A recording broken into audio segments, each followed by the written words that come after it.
after those sections. All right, so I think we're all set. So I'm just gonna dive right into it. So, for those of you who don't know, my name is John Belsick. I'm the president of the MPDC. I want to thank you all tonight for showing up on a lovely Wednesday evening. Hopefully this will be very informative for you. There's a number of updates that we got information from, mostly from the alderman's office, about just various things going on, but then also some other things that are happening at the city level as well. So I'm gonna go ahead and let's see if I can share my screen here. Share. Here we go. All right, everyone can see that? Great. All right, so, oops. Okay, so then on the, I turned on subtitles. Okay, so then the first thing that we got information on is that back in the January meeting, we started a conversation with the alderman's office about some 30, and just with the community in general, just some redevelopment along 35th Street. So that stretch between Ashland Avenue and Hoyne Avenue, and kind of looking at what the feasibility is of taking what used to be storefronts and that are now residential and kind of converting them back to storefronts, or kind of what the community's thought about what the possibility of bringing back, a bit sort of a central business district to the neighborhood. We had a lot of community input, and then it revolves around things like how to get a zoning change. So a lot of these storefronts are zoned for residential now, and so we posed this survey question at the January meeting, asking how people felt about upzoning those from residential back to commercial for the first floor, and then residential on the the second, third floors. Pretty much the majority of people that answered our survey and we spoke to were in favor of at least these zoning changes on a case-by-case basis, if not just outright for the whole stretch of the half mile of road there. Another thing we heard, a lot of people were asking for things like cafes or restaurants or coffee shops and studios. That's kind of what people wanted to see in the neighborhood. But the overall theme was that all of those things should be locally owned. And I think most of us agree that we would rather see a locally owned shop or business in the neighborhood rather than just kind of larger chain. The alderman had submitted a request for a rendering, so just kind of like what the street would look like after some beautifications, improving sidewalks, street cover, things like that. That is currently in discussion between DPD, so the Department of Development, and CDOT, so the Chicago Department of Transportation. It's at what's called a TIF roundtable. So they're going back and forth to see kind of who wants to pay for it, what money can they pay for that. There's currently no timeline for this creation of this streetscape or rendering, but as we hear more information about it, we will certainly let you guys know. We're all very eager to see that rendering. Any questions on that? No? Okay. Kind of the next thing in that sort of that same stretch, it would be taking 35th Street, which is currently designated as a truck route. So semi trucks can go down that section between Ashland and at least as far as Damon, if not all the way to Archer Avenues, and removing that designation for a truck route. This was sort of driven by the presence of the new logistics facilities that have been or are going to be constructed on Ashland Avenue, notably the one where the former Wrigley building was. We don't know if it's like trucks or if it's smaller vans or things like that. But we at least wanted to pose the question about how the community felt about limiting truck access through the neighborhood on that stretch, and kind of forcing larger semis to use the Ashland Avenue ramp to get to the highway rather than go down Damon, or going down to Pershing to get over to places like Western, for example, just as a way to make 35th Street more pedestrian friendly and kind of one step towards making it more walkable, small business friendly for people, and kind of make it more inviting. At the time, the majority of people that we asked were in favor of removing this truck designation. We want to make sure that this is still the case as far as neighborhood input goes. So we'll actually have another survey at the end of this meeting. This will be one of the questions that we reintroduce to the community. Hopefully we get some more people to answer the question, just so we have better numbers to make our case. And when I say make our case, it's CDOT was asked about the feasibility of doing this deconversion. They flat out said no, but they were told that no isn't a good enough answer, and they need to reach out to the community for their input, specifically at organizations like us or the Civic Association, if they're doing it, or just pretty much anybody who's willing to provide answers for them. We have not heard anything yet, but as soon as we do, we'll hopefully be conversing with them and the alderman's office, and we can hopefully use this information that we got from these surveys to kind of bolster our case of why we think it would be best to not be a truck route instead of what its current designation is. Does anyone want to talk about? Yeah, Kate. Who told them they can't just do that? Because do we need to engage more with those people too? The alderman's office, specifically, I think it was Juan, said that he was in conversations with them. So they came back to their office and said, no, we don't want to do that. And then the alderman and his staff said, well, no isn't a good enough answer. Please either elaborate or engage with the community at the very least about what they think. Okay. Other question. Do you think we could get something maybe from the grade school? Because that to say that they don't want to track her out, because that would be like the best bargaining chip I think we have. Yeah, I think that's kind of an important part on our kind of our next steps, since they are supposed to be reaching out to us at some point, hopefully in the near future. I think one of our tasks should be not only getting input from the folks here on tonight, as well as people on our mailing list and things like that, but also businesses or institutions on 35th Street, like Christopher's or the grade school, or any of the schools on 35th Street or close to it, about what they feel would be the best course of action there. So yeah, you're right. We that should be on our next level, so we can present to CDOT like, hey, here's all these things, and here's this data. Gotta love data, right? So thanks. Yep. Any other questions about this or the previous slide? No? Okay. All right. So the next thing on my update list is the Western and Purging Viaduct. The I don't want to use the word scourge, but it's pretty close to the word scourge of a lot of people. So a lot of people feel very strongly about this viaduct. It's an eyesore. I am one of those people. I hate driving that way, especially turning left onto Western Avenue, Western Boulevard. The railroad company, which is the Norfolk Southern Corporation, does periodically send out inspectors to this site, as well as any other bridge that they own. It is a structurally sound bridge. So structurally, it's not going to fall down according to their structural engineers and surveyors. They agree that it's ugly though.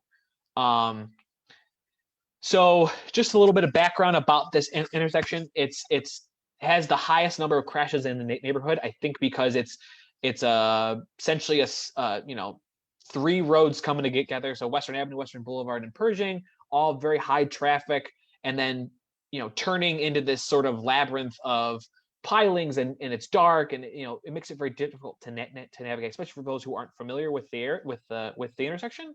That being said, Norfolk Southern does only operate one track across what could be, I think it's built for like 6 tracks, I think. But so they only have one operational track. There is federal money available to them, potentially through this next round of infrastructure bills, if that gets passed, for them to do something with this bridge, either tear down some of it, remodel it, strengthen it, get rid of some of the pilings, some kind of redesign. There potentially is federal money for them to do something with it. In addition, in our CMAP neighborhood plan that we got at the beginning of this year, the freight company Norfolk was interviewed about this bridge specifically, and they are in favor of doing something with it, specifically in favor of demolishing at least the western side of that viaduct pass. Those tracks are no longer used at all, so they would be in favor. They at least have the outward appearance of and have voiced their desire to get rid of it. And whether they're waiting for money from either the federal government or other sources, it's unclear at this point. But there are non-federal sources like the Transportation Enhancement Program, the ITEP, which is administered by IDOT, so the Illinois Department of Transportation, as well as the Congestion Mitigation and Air Quality Program and the Transportation Alternatives Program. Both of those are administered by CMAP. So if this federal money doesn't come through, there are other non-federal monies that are available to them. All right, I'm going to stop there. I see Jacob has a question. So I'm going to unmute Jacob and go ahead. All right. Well, yeah, I live pretty close to that. So I've looked on the FRA website, and I thought it said that it was the eastern tracks are owned by CSX and the western tracks are owned by Norfolk Southern. And I see lots and lots of trains cross over that bridge. Well, the eastern portion east of the Orange Line. So have both of the railroad companies been engaged about replacing the bridge? Not by us, no. As I know, with CMAP, they engaged with at least Norfolk Southern, and I think that's the one that they're most concerned about because it is so underused, at least on the western side. So they're in favor of at least getting rid of the most western viaduct. I think there's one track available. I don't know if the ones on the eastern side have been engaged with, but you're right. That one is a very highly used track or set of tracks that I don't think would be gotten rid of at all. What company did you say owned that one? I can look it up. I can look them up and maybe we can engage with them as well. Yeah, I mean, if you go on the FRA.gov, you should be able to look up the crossing inventory. Okay. I believe it's, I want to say it's CSX, but I would just double check. Sure. That's a very good FRA.gov. I did not know that was a thing. Appreciate it. You can use that to look up any owner of a railroad at any crossing. It's probably a valuable thing for my day job to actually know that. Awesome. I always learn something new. I love it. Okay, yeah, we can try to engage with them, with the eastern owners, and see if what they're if they've been in talks with either CMAP or the aldermen about what to do or what they could do with that section of it. It'd be nice to at least get rid of one of those just to make it a little less congested. One of the things that was sort of floated or talked about with people is that if one of those viaducts were to be gotten rid of, there's potential that a new L station could be put there. Things like a bike path similar to kind of a rails to trails, similar to how like the 606 or the soon to be El Paseo. I don't quite know where those would join up at least in this section here. But there's alternatives there's things that could happen if one of these tracks were to go away. I kind of like the L station myself. But that's also a CDOT thing about ridership and who would serve. There's a whole rigmarole of things that have to go along with that. So would an would an Yeah. L station even be feasible there? Because I thought that there was a certain maximum slope you could have on the tracks. I thought it was like, I want to say it was like 2% or something, but you have to look it up. And I Yeah. know on that stretch, the tracks are going like sharply upward, so I don't even know if that would I work don't at know. Pershing. I'm not sure. I'm not sure what the requirements are for an L station, but I know I do know it's been talked about for it's a number of years. But like I said, I don't know if anyone's actually like looked into like, well, is it actually feasible rather than would this be a cool idea? So that's something for us to look into actually. Yeah, because I don't know. That's a good I point. mean, my opinion is I don't think it would be feasible, but you can look into it. Yeah, maybe not, but yeah, the least we can do is gather more information, right? Yeah. All right. Any other questions on this intersection here? Martha has her hand raised. Okay, go ahead, Martha. Hi, maybe not so much a question, but just maybe a suggestion. Sure. While waiting for whomever to decide what to do with that viaduct or what have you, maybe if it can get painted, I don't know, just white or something, because it's hard to see obviously at night, and maybe some better signage, because everybody just doesn't know where you turn left. There's a left-hand lane only for, I think it's the Western Street and not the Boulevard, so it gets all confusing. So maybe if they can do just something, just to kind of, Yeah. brighten it up. Yeah, sure. And better signage. Yeah, the signs might be easier to do than painting, because I think that would fall under city's purview. I know with other viaducts in the neighborhood, like the ones on like Leavitt and Archer, for example, it was a chore to get those painted, and those are a lot smaller. So that might be a freight company discussion, whereas the signs might be a city discussion. So we'll find out who to talk to, and maybe we can get to the bottom of this. That's a good point.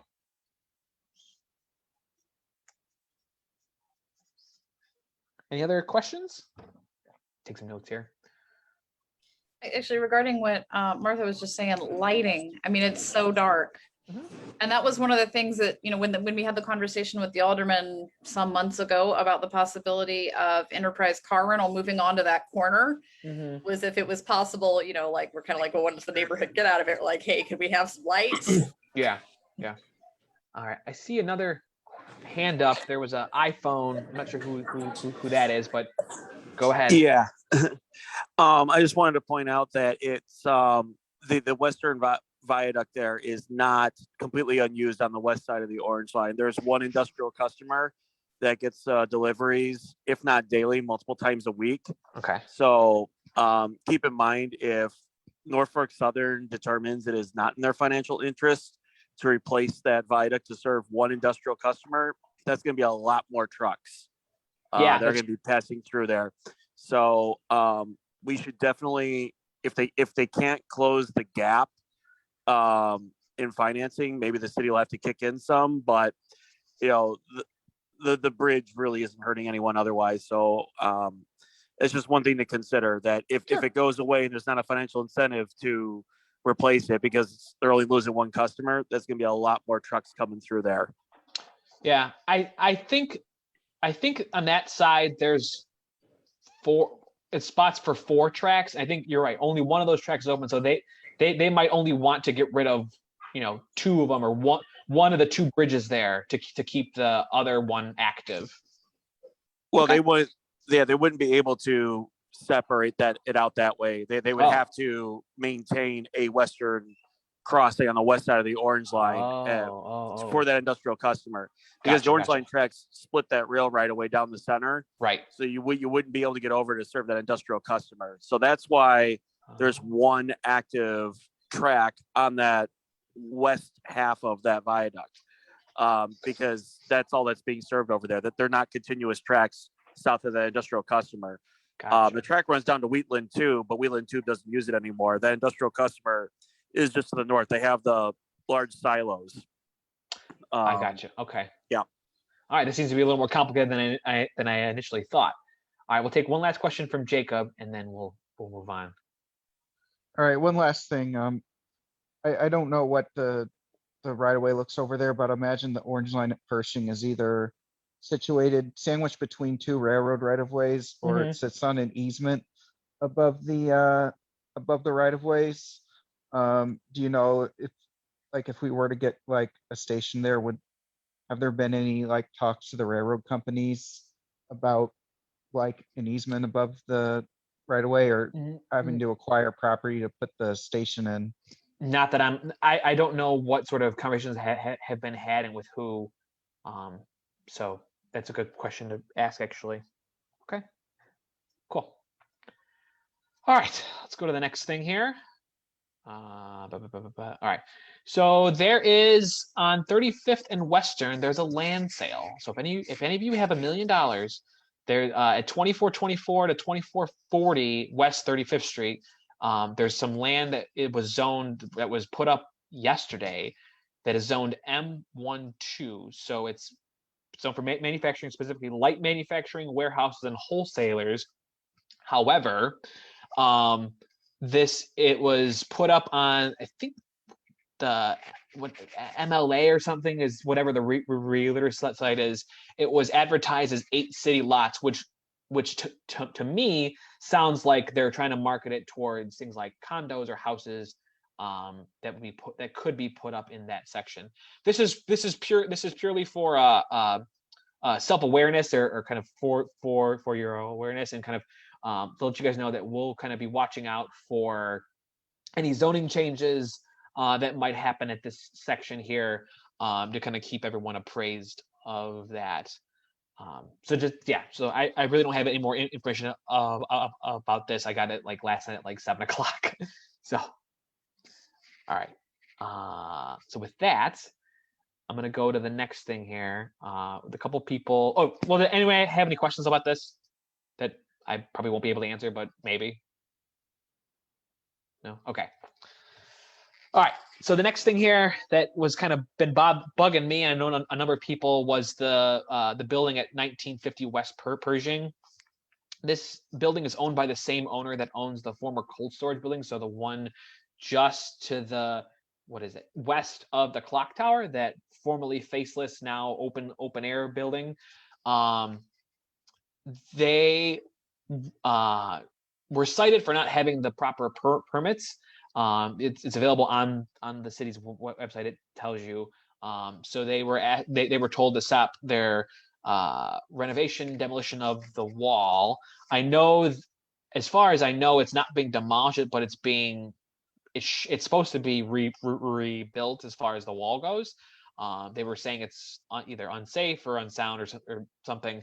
But up until I think last week, there was just bricks everywhere, and there was kind of an open air hazard to people walking by. So they had a citation issued to them for that hazardous area. As of 2 days ago, it's now fenced off properly. The bricks have been cleaned up. And then it at least looks a lot better than what it was with just like an active construction zone. I believe they still don't have the proper permits to continue their work, so there is no ETA to when this will be finished. But at this time, there's no current zoning change application for this site. So I think once they're done, as of right now, they'll be going back to kind of whatever the status quo was for them. Either it's vacant. I know they were trying to court some tenants, specifically like Starbucks, for example, but Starbucks said no because they have their eyes set on the former Walgreens at the corner of Western Avenue and Archer Avenue. So we have a question in our survey about what you would want to see at this location, whether it's a shop or a business, some kind of business or a restaurant or something. Just a more of a curiosity question about what the community thinks would be a good fit for this location, and maybe we can try to get something like that there. Any questions on this one? John, who is the owner? Joseph Panfill is the person. Aberdeen is the company. Aberdene, I think so it's spelled. Aberdeen, like Scotland? Sure. Okay. Yeah, he actually came to a meeting a number of 2 or 3 years ago now, to when he first started to do his remodel of the cold storage building, and the concept was actually pretty cool, and a lot of people at that meeting were, liked it. So hopefully he doesn't want to get rid of this building, but do a similar sort of remodel, kind of revitalize that area. So, but like I said, no further really details that we got about it, other than prospective tenants sort of dropped out of what he thought. So Hey, John, this is Yeah. Lucy Stanfield. Did you see my question in the chat? I did not. Let's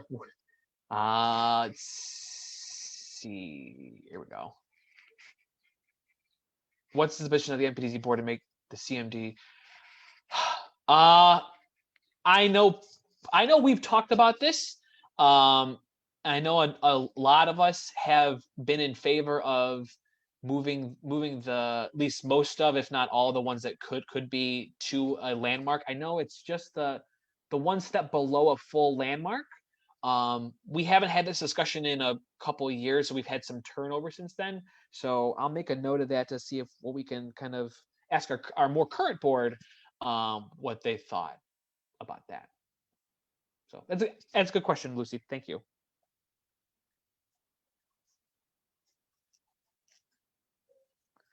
I know a couple years ago when they started to demolish or renovate, I should say demolish, renovate the cold storage building, there was a lot of uproar from the community as far as like how it would look, how it would make 35th Street feel, things, or I'm sorry, 39th Street feel. So we'll have to further examine that actually. So thank you. Any other questions? Okay. So moving down the block from here, actually, there is this housing development at 2139 and 2159 West Pershing. This has sort of been in limbo for a while. It's been on and off again. We had them, the owners of these two properties, speak at a meeting, I think 3 years ago now, about what they plan to do. They looked like they were all ready to go, but as of, I think it was September, when they applied for the city for funding for DPD had some concerns about its proximity to the asphalt plant, and kind of what that means for putting residential units, and specifically 120 affordable units, which is, I think, the furthest west building there, the second one in the blue tarp there, in close proximity to a polluter. There's some concerns by the community, obviously. There were some concerns expressed by us. We wrote a letter to DPD expressing that, while this is a really cool, good project, we support it. The asphalt plant and just the polluters in general in the area that are such close proximity, it's probably not a good idea. But if we would love to see this project go through, because in the CMAP plan and identified by the city, the city is sorely lacking in affordable units. So adding 120 affordable units in one building, and then a mix of affordable market and retail space in the second building would be a really, we think a really good thing for the neighborhood, and help kind of revitalize the area, or that section of 39th Street. That being said, DPD still has this project on hold, and they're still kind of hesitant to give them money, but there's potentially federal money available for them to use anyway to kind of circumnavigate DPD. So they might be able to get that, but there is this project is on the May 20th, so tomorrow's agenda for the Plan Commission to see if it can actually go through. I don't think it's a zoning change that they're looking for, but I think it's just general approval for this project that they want to do. So if you guys got questions or want to sit in on it, there's a link on the city's website that we can provide later. That's you can watch the meeting, ask questions for it. I think you have to sign up to be a verbal participant of it for this project. So we plan on issuing a new letter for this project, kind of following our similar stance of the one we sent in September of this is a great project. We love to support it and we kind of want to see it happen.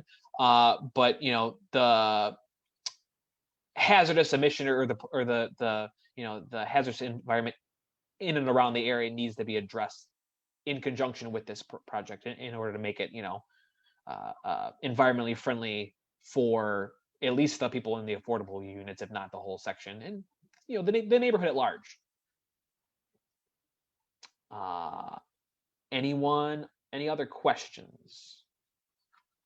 I think I answered your question, Lucy, in this about if we've issued a statement. So no, but I'll just add that Neighbors for Environmental Justice took a similar position on this development, that while it's very much needed and welcome to the neighborhood, a development of this type, it comes at the heavy cost of realizing that there is a polluter that is continuing to exist without an active permit. So I believe their kind of revised statement in summary was that there needs to be a plan of action to halt operations at MAT,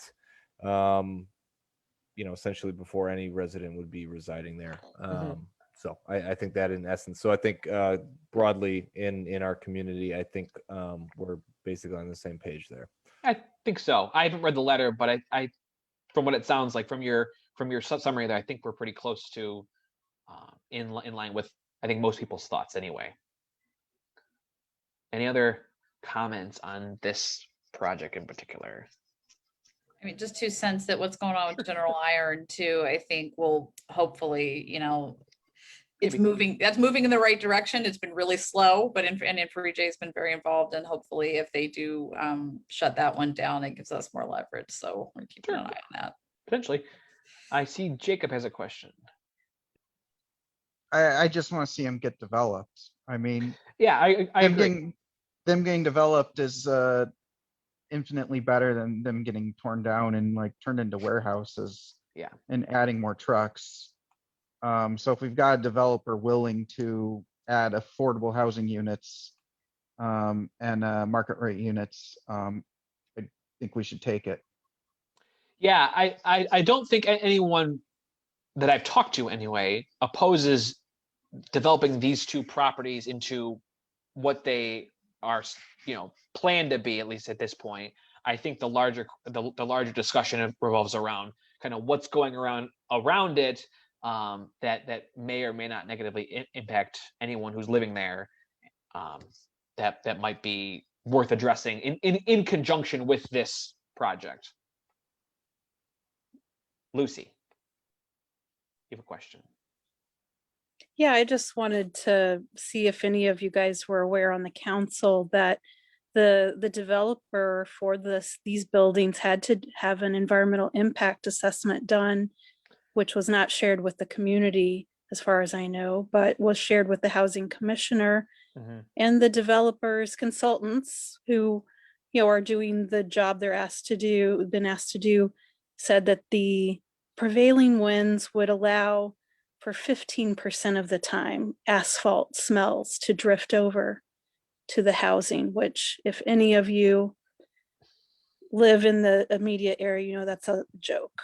So yeah, just false, just inaccurate, let's just say inaccurate environmental assessments, which I think is, like you said, the bottom line. It's not a affordable housing issue.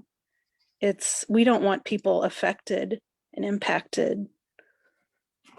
Yeah, I was, I've heard a lot of secondhand about the commissioner that initially, denied this monies to them, expressed interest in, wanting to do something about the asphalt plant or just the polluters in general. And then, they want to see this project go through, but I think, they're on the same page. A lot of us is how do you address that, or how can you address that other than, just closing a plant? But I think that's a action above my pay grade as a volunteer here. And but I think our job as the community is to kind of put our pressure and kind of make our voices known of like, hey, we a lot of people want to see this happen. We kind of all know how this has to happen, what can be done, what sort of workaround that can happen in order to get us more affordable units in this area, as well as addressing the environmental concerns of this in the larger PMD, let's say. Anything else? Yeah. All right. I'm going to move on my last thing here. Okay. So we had this meeting in February, which was the Archer and Leavitt TOD. So the one on the southwest corner here. So the 12 to 16, this lot down here. Generally, from the meeting that we had the developers speak at, as well as from what I heard from the Alderman's meeting back in October when they first presented, a lot of people were in favor of it because it was a TOD. It would increase the housing stock in the area. I think they ultimately settled on a 4-story, 27-unit condo building, and they presented that at our meeting in February, based on community feedback that we provided from them, both at the meeting as well as survey questions that we had asked of the community. They actually listened to us, and they came back with some updated renderings for the project. One of the major I don't want to call it complaint, but major talking points of the project was that the facade of the building didn't actually fit in with any of the other buildings in the neighborhood. So they actually spent some time, did a little more research, and they came back with something like this. Personally, I think this fits in a lot better with what the surrounding buildings are in the neighborhood. It's I think before it was like a slate gray, very modern chic kind of thing. I think this looks a lot better personally. They did not change any of the floor plans or the design or the number of affordable units. Their current floor for the number of affordable units, since there's 27, they need at least 3. There's potential to do maybe 1 or 2 more, but they'll have at least 3 on site. They will not be buying them out or putting them somewhere else. There'll be 3 affordable units at minimum in this building on site. I know another concern was a concern of parking, and I think they've addressed that with the 20 spots for 21 parking spots for the 27 units, and then as well as a number of bike spaces available too. They should be subject to the the new AROK, but I think the new arrow is 20%, and I had asked this. Our neighborhood does not fall within that 20% limit, so we're still in that 10%. So that's why we're getting 3 and not 6. So we unfortunately, our neighborhood doesn't fall within the new. Is it okay? That's I'll have to correct my source then. I will have to tell them that we are actually in the 20%. All right, thank you for updating me on the 20% applied to specific zones, and our neighborhood was an opportunity zone where they wanted to target off-site development if a developer in one of their target zones. Oh, that's what it was. So we might be conflating, we might not. Kate might be right. John might be right. We can clarify, because it was layers of percentages and policies, and that's how they approach everything. It's 20% total, but there's differences about where they have to be, because we're in the there's 4 categories, and we're in the one that still has naturally occurring affordable housing, but we're not in the we're not going to help you bring in new buildings. Okay, yeah, we can that's the 10% area. So we're in 20%, but there's different rules about what has to be on site versus not.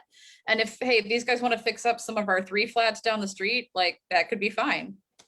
You know. Okay, yeah, I know we had Ricardo speak at the last meeting, and he threw a lot of information at us, and it was a great discussion. But I can reach out to him. We can reach out to him again about what specifically we fall under, whether the 20 or 10%. That I'll make a note here of that.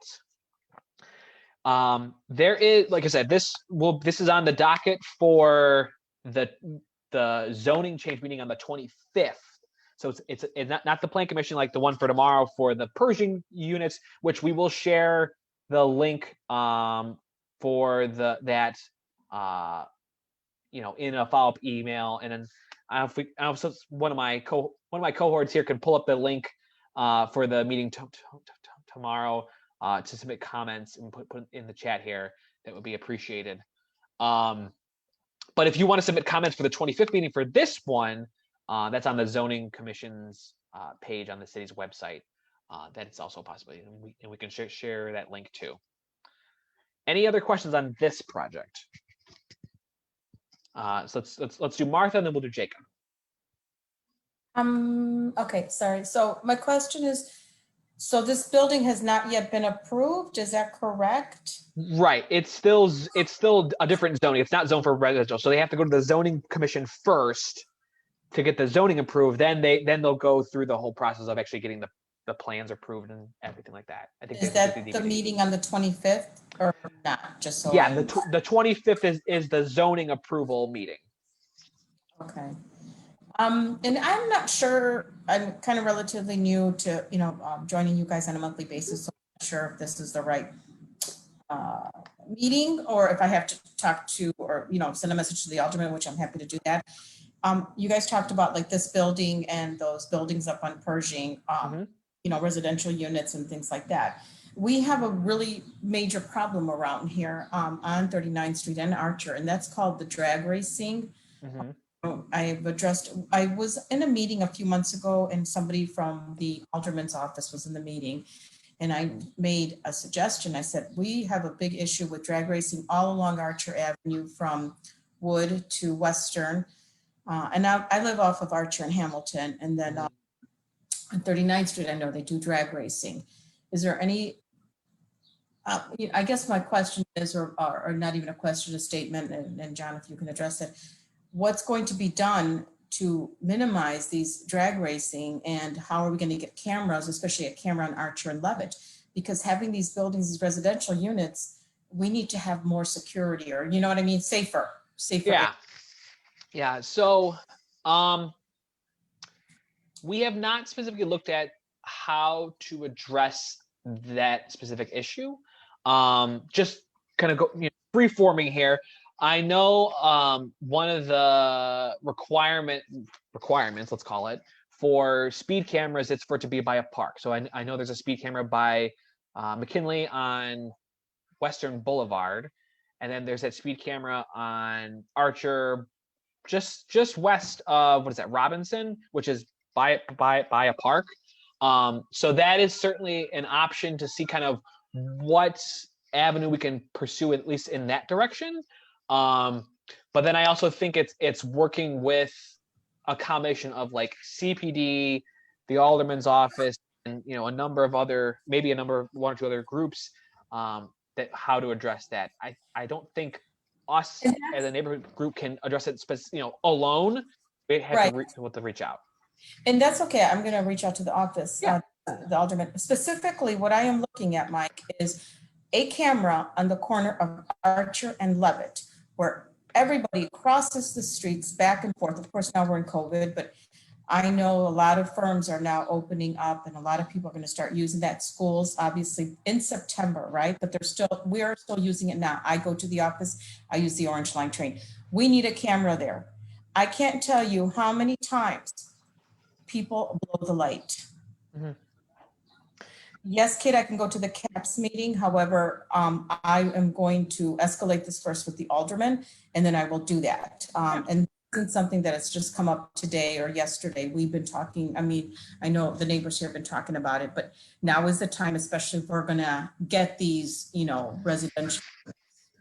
Yeah, Thank- I know at the, was it last meeting or 2 meetings ago?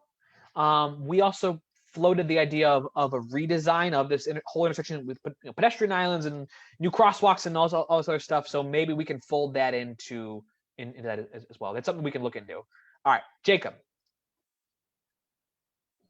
All right, well, I'm just gonna comment again. I really don't like that the affordable housing building was shortened. Yeah. As you guys know, the lot at the northeast corner of Archer and Leavitt is being redeveloped into a Dunkin' Donuts. So we've sort of lost that lot for housing, which makes the lots where people do want to build housing more critical. Yeah. And we're just hindering ourselves on providing more affordable housing if we continue to limit unit counts and height. The other comment is, I saw it briefly on this slide. The big lot at the southwest corner of 35th and Leavitt, I believe I remember from a previous meeting that would require environmental remediation, which would add a Probably. lot of cost to any development. And if that's the case, you either have to, it's going to make things more expensive. You either have to add more units to offset the cost, or you're going to have like really expensive condos or apartments. So what you build there and how many you build is that's sort of going to affect the average price of what you're offering. Same thing with adding more parking, you're taking away unit space. Yeah. So I had forwarded all the comments, including yours, which as soon as I saw read your comment from that meeting, I thought it was great. So they were aware, and you weren't the only one actually. They were aware of people's desire for it to be at least one more story. They ultimately it's their decision.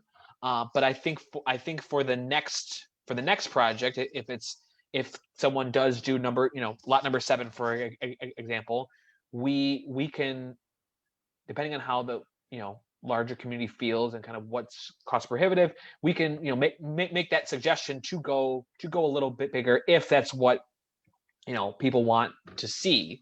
As far as the Dunkin' Donuts goes, when I spoke to the Alderman's office, specifically Liliana, a couple of days ago, that Dunkin' Donuts is still on hold. I don't know how long it's gonna be on hold for, but it is still on hold. So I don't think it's quite a done deal yet. So, but again, we'll try to keep everyone appraised of that project though when we hear something. Yeah, because the thing is, like, if the Dunkin' Donuts has the zoning, they have every right to Exactly. build where they want to build, which makes the spots for where people do want to build affordable housing more crucial. Yeah, I agree, and we also relayed the overall communities as well as our internal kind of disapproval for that Dunkin' Donuts location, and we are trying to advocate for something not retail to go on that corner and actually have it to develop into a TOD, because again, it's a prime TOD spot, and there's limited number of these in the neighborhood that are actually doable without having to tear down an existing building, which I don't think people really want to do that. All right, let's go to this one. Let me guess, iPhone again? Yes. Yes. All right. Yeah, just to echo what Jacob had said. I was also one of the people that was quite displeased with this losing a floor. Specifically for, there just are not that many opportunity sites where, as you said, that there will be no demolition required to upgrade that site.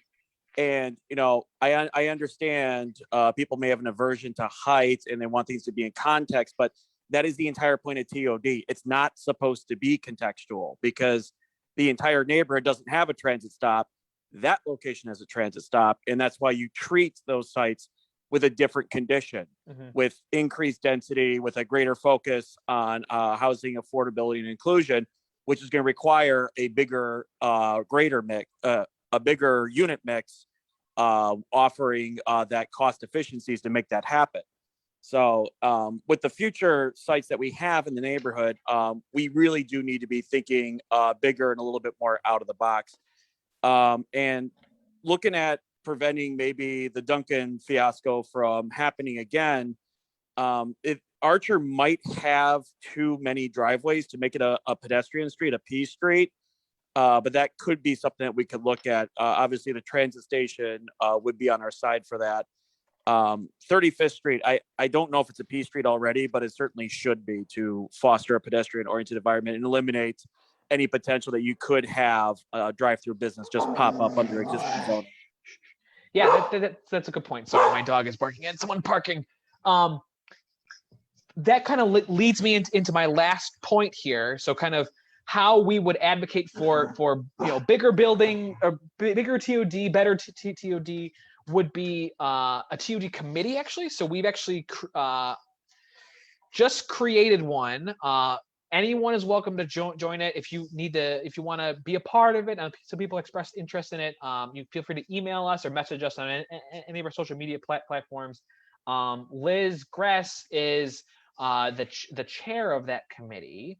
So she wants to give a brief little primer on kind of what the goal is, what the ideas are. And if, like I said, if you're interested, please let us know. We're more than happy to include you.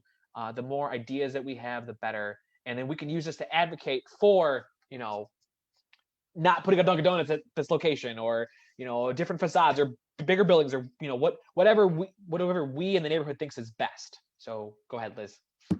Yeah, so this is where we get to be active around sort of taking on what we want to see in these locations. And so we want to we're putting together a committee of folks who actually want to help sort of move some of the work to try to sort of realize what we think is best for the community. So it'll be work that includes doing further engagement of the community to really sort of get more clear on what it is we want to see in those places, so we can advocate for it. It's engaging with the property owners and other kind of business owners to let them know what the CMAP plan has and what the community wants there, and hopefully build relationships with them so we can influence what happens in those sites. It's also, frankly, dealing with, we'll have to kind of do some work dealing with parking implications, because that's, even though this is sort of designated TOD, which would, and the sort of explicit point of that is that you have less parking because there's other ways for people to get around, it's still a thing we got to deal with in the neighborhood to really talk about how to navigate that. So anyone that is interested in doing some work on this, join the committee. We'll be announcing a meeting schedule soon for those of us that want to roll up our sleeves on this. Yeah, so if you're interested, please send an email. We're happy to compile a list, and then we have got a couple people already that are interested in doing it. So I think it'll be a great first step in helping to kind of address this issue that is becoming more and more of an issue in the neighborhood. All right, that is my last slide as far as community updates go.